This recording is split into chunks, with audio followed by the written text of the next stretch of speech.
हरिओम आत्मीय भक्तजनों, सप्रेम जय श्री हरि। ओम ऐम ओम श्री गुरुचरण कमल भरणा। प्रस्तुत है प्रसंग मन स्थिति, यानी मन की स्थिति अगर बदले तो परिस्थितियां भी बदल जाएगी। एक महात्मा जी के पास कोई व्यक्ति आकर पूछता है, महाराज घर गृहस्थी से फुर्सत ही नहीं मिलता, फिर भगवान का ध्यान कब करूं? महात्मा जी बोले, बेटा, एक मंदिर में 3 लोग भगवान को धन्यवाद दे रहे थे। एक ने कहा कि हे प्रभु, आप बड़े कृपालु हैं। मेरी पत्नी इतनी धार्मिक है कि वह भगवत ध्यान, भगवत पूजा और स्वाध्याय सत्संग में कभी बाधा नहीं बनती। मैं इसी कारण से आपका ध्यान निश्चिंत पूर्वक करता हूँ। नित्य पूजा, जग, हवन, सत्संग सब करता हूँ। हे प्रभु, आपकी बहुत बड़ी कृपा है जो मुझे ऐसी पत्नी मिली। वहीं दूसरा व्यक्ति खड़ा होकर भगवान से कह रहा था, हे प्रभु, आपने मेरे ऊपर बहुत बड़ा उपकार किया है कि मुझे कर्कशा पत्नी मिली। मेरी पत्नी इतनी कर्कशा है कि उसके प्रति मेरी कोई आसक्ति नहीं है। प्रारंभ में उसके प्रति मेरे मन में कुछ आसक्ति थी, वह रोज रोज के झगड़ा से मिट गई है। अच्छा किया प्रभु कि मुझे आपने ऐसी पत्नी दी, वरना अगर ऐसी पत्नी नहीं मिलती तो मैं आपकी पूजा पाठ नहीं करता। मैं धन दौलत पुत्र पत्नी की चिंता में इतना मग्न रहता कि प्रभु आपकी पूजा पाठ में कभी मन ही नहीं लगता। वहीं खड़ा तीसरा व्यक्ति भी भगवान से प्रार्थना कर रहा था। वह भगवान से कह रहा था, हे परमात्मा, आप बहुत बड़े दयालु हैं कि आपने मुझे न पत्नी दिया न बच्चे दिया। इतनी कृपा आपकी है कि जो मैं आपका बन सका।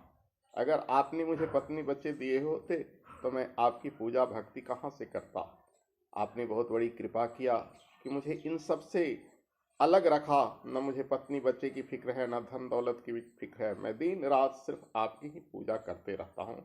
इसलिए हे प्रभु, आपको मेरे ऊपर ऐसी कृपा करने के लिए बहुत बड़ी धन्यवाद। कोटि कोटि चरणों में प्रणाम। परिस्थितियां तीनों के अलग थी, लेकिन मनस्थिति सबकी एक थी। सब अपनी अपनी परिस्थितियों से खुश थे। आज यह वीडियो मुझे एक ऐसा लेख मिला जो आपके सामने प्रस्तुत कर रहा हूं, ताकि बहुत सारे ऐसे भक्त हैं। एक भक्त मेरा इतना प्रिय पात्र है कि दिन रात भगवान से प्रार्थना करने के लिए कहता है, प्रभु मेरा प्रमोशन हो जाए, प्रभु मेरा प्रमोशन हो जाए।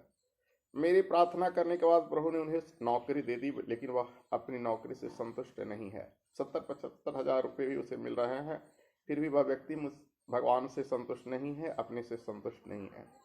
लाखों करोड़ों व्यक्ति ऐसे हैं जिसे 100 रुपये भी नहीं मिलते हैं, 1000 रुपये भी नहीं मिलते हैं, फिर भी अपनी दिनचर्या में मग्न रहता है, भगवान की भजन करता है। लेकिन लाखों करोड़ों व्यक्ति ऐसे हैं जिन्हें लाखों करोड़ों रुपये भी प्रतिमाह मिलते हैं, लेकिन वो संतुष्ट नहीं रहते हैं।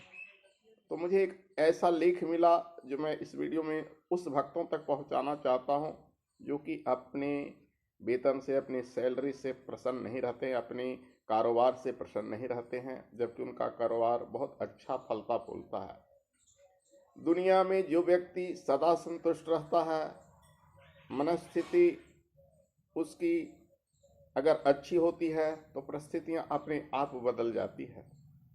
एक कवि ने कहा है, बदला जाए दृष्टिकोण यदि तो संसार बदल सकता है।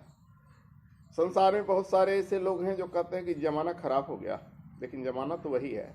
व्यक्ति भले खराब हो जाता है, व्यक्ति भले अच्छा हो जाता है, जमाना थोड़ी खराब होता है। कलयुग गया, सतयुग आएगा, कलयुग की उसके बाद त्रेता आएगा, द्वापर आएगा।